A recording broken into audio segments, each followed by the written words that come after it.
আমি এখন যেখানে আছি তার পাশে একটি স্কুল আছে। একদিন আমি লাঞ্চের পরে মাঠে হাঁটছিলাম। তখন স্কুলের টিফিন আওয়ার চলছিল। বাচ্চারা মাঠে খেলছিল।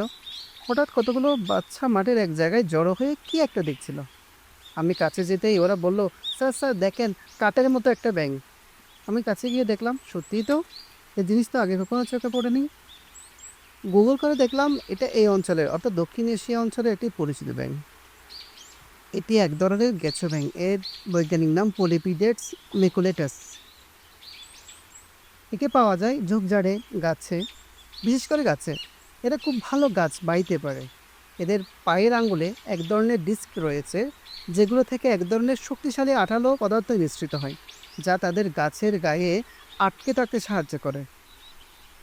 এই ব্যাঙের একটি অন্যতম বৈশিষ্ট্য হলো এটি পরিবেশ পরিস্থিতি অনুযায়ী তার গায়ের রং পরিবর্তন করতে পারে।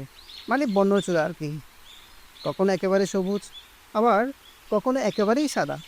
এই ব্যাঙের বাসা বানিয়ে বাচ্চা দেওয়ার কায়দাটাও অদ্ভুত। এরা পানির ঠিক উপরে কোনো একটা গাছের ঢালের সাথে ফোমের মতো বাসা বানায়, সেখানে ডিম পাড়ে। যখন বাচ্চা হয় অর্থাৎ ব্যাঙাচি হয়, সেগুলো অভিকর্ষের প্রভাবে সরাসরি পানিতে পড়ে যায়। অর্থাৎ এই ব্যাঙগুলো পানিতে সরাসরি ডিম পাড়ে না। এটি একটি নিশাচর প্রাণী। রাতে এটি শিকারে বের হয় এবং অন্য সব ব্যাঙের মতো এটিও ক্ষতিকারক পোকা খেয়ে আমাদের ফসলকে রক্ষা করে।